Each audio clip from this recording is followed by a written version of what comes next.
Sir என்னப்பா sir, எனக்கு total மிஸ்டேக்கா இருக்கு சார். 2 மார்க் கம்மியா போட்டுருக்கீங்க சார். இந்தாங்க சார் பாருங்க. குடு பாக்கலாம். அட ஆமா, 2 மார்க் கம்மியா தான் போட்டிருக்கேன். +2. இந்தாப்பா. Thank you sir, thank you sir. அப்பாடி நினைச்ச மாதிரி 4 மார்க் வந்துருச்சுப்பா. சார் உனக்கு என்னடா? சார் எனக்கு டோட்டல் மிஸ்டேக் சார். 2 மார்க் கம்மியா இருக்கு சார். உனக்கெல்லாம் டோட்டல் மிஸ்டேக் வருதா? அட ஆமா, 2 மார்க் கம்மியா தான் இருக்கு. அப்பாடி 2 மார்க் போட்டாருன்னா பாஸ் ஆயிடலாம். என்ன 5 மார்க் கொஸ்டின் ஒரு பக்கத்துக்கு எழுதி வச்சிருக்கேன். நானும் ஃபுல் மார்க் கொடுத்துருக்கேன். -2. இந்தா அதே மார்க் தான். குடி ஓடு. அவனுக்கு மட்டும் மார்க் போட்ட எனக்கு ஒரு 2 மார்க் போட மாட்டாயா? பாஸ் ஆயிருப்பையா? என்னடா என்னாச்சு? மார்க் போட மாட்டேன்னு சொல்லிட்டாரா?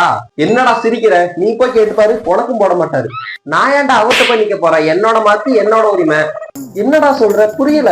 ஏய் இங்க பாத்தியா ரெட்டிங்க்கு பெண்ணு, எனக்கு தேவையான மார்க்க நானே இப்படி மாத்திட்டு போறேன். அவருக்கு போய் நின்னா மார்க் போட மாட்டாருன்னு எனக்கு முன்கூட்டியே தெரியுமே. அட பாவி, பொண்ண போய் ரொம்ப நல்லவன்னு நினைச்சிட்டு இருக்காரா?